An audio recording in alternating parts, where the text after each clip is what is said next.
আসসালামু আলাইকুম ওরহমতুল্লাহি ওবরাকাতুহু। স্বাগতম সাদাব ভয়েসে।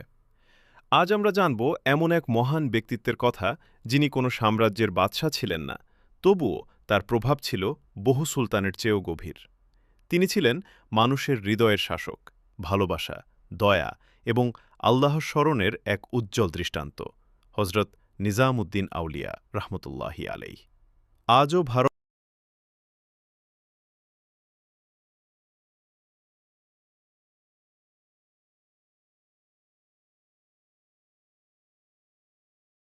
এই অনুসন্ধান তাকে নিয়ে যায় আজকের পাকিস্তানের পাকপত্তনে, যেখানে বাস করতেন মহান সুফি সাধক বাবা ফরিদউদ্দিন গঞ্জে শকর রহমতুল্লাহি আলাইহ। তার সান্নিধ্যে এসে নিজামউদ্দিন আউলিয়া রহমতুল্লাহি আলাইহ আধ্যাত্মিক শিক্ষা গ্রহণ করেন। বাবা ফারিদ তার অসাধারণ চরিত্র, বিনয় ও নিষ্ঠা দেখে তাকে নিজের অন্যতম খলিফা বা উত্তরসূরি হিসেবে মনোনীত করেন। এরপর তিনি দিল্লিতে ফিরে এসে মানুষের সেবা ও ইসলামী শিক্ষা প্রচারে আত্মনিয়োগ করেন। দিল্লির গিয়াসপুর এলাকায় তিনি একটি খানকাহ প্রতিষ্ঠা করেন। এখানে ধনী গরিব, মুসলিম অমুসলিম সবাই সমানভাবে আসতে পারতেন। ক্ষুধার্তদের খাবার দেওয়া হতো, অসহায়দের সাহায্য করা হতো এবং মানুষকে আল্লাহর স্মরণ ও উত্তম চরিত্রের শিক্ষা দেওয়া হতো। তিনি বলতেন, মানুষের সেবা করো, কারণ আল্লাহ তার বান্দাদের ভালোবাসেন। নিজামউদ্দিন আউলিয়া রহমতুল্লাহি আলাইহের সময় দিল্লিতে একের পর এক সুলতানের শাসন চলছিল। তার খ্যাতি এতটাই ছড়িয়ে পড়েছিল যে অনেক সুলতান তাকে রাজদরবারে আনতে চেয়েছিলেন। কিন্তু তিনি সাধারণত রাজদরবার থেকে দূরে থাকতেন। তিনি বিশ্বাস করতেন, একজন আল্লাহভীরু মানুষের উচিত ক্ষমতার মোহ থেকে নিজেকে দূরে রাখা। সবচেয়ে বিখ্যাত ঘটনাগুলোর একটি হল সুলতান গিয়াসউদ্দিন তুঘলকের সঙ্গে সম্পর্কিত।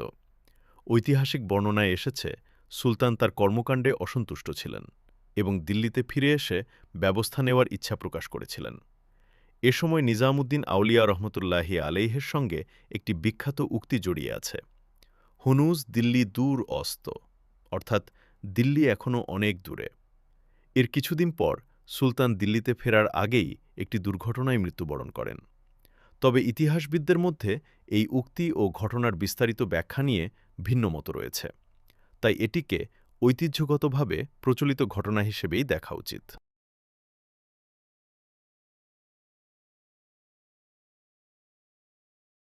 নিজামউদ্দিন আউলিয়া রহমতুল্লাহি আলাইহের অন্যতম প্রিয় শিষ্য ছিলেন বিখ্যাত কবি, সঙ্গীতজ্ঞ ও পণ্ডিত আমির খুসরো।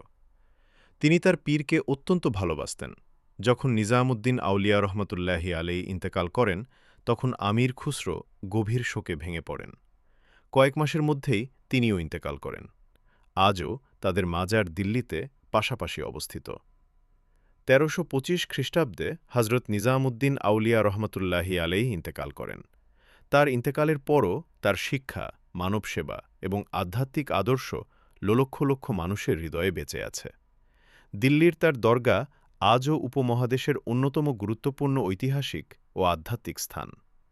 হজরত নিজামউদ্দিন আউলিয়া রহমতুল্লাহি আলাইহ আমাদের শিখিয়েছেন, ক্ষমতা নয়, মানুষের প্রতি ভালোবাসা; সম্পদ নয়, উদারতা; অহংকার নয়, বিনয়।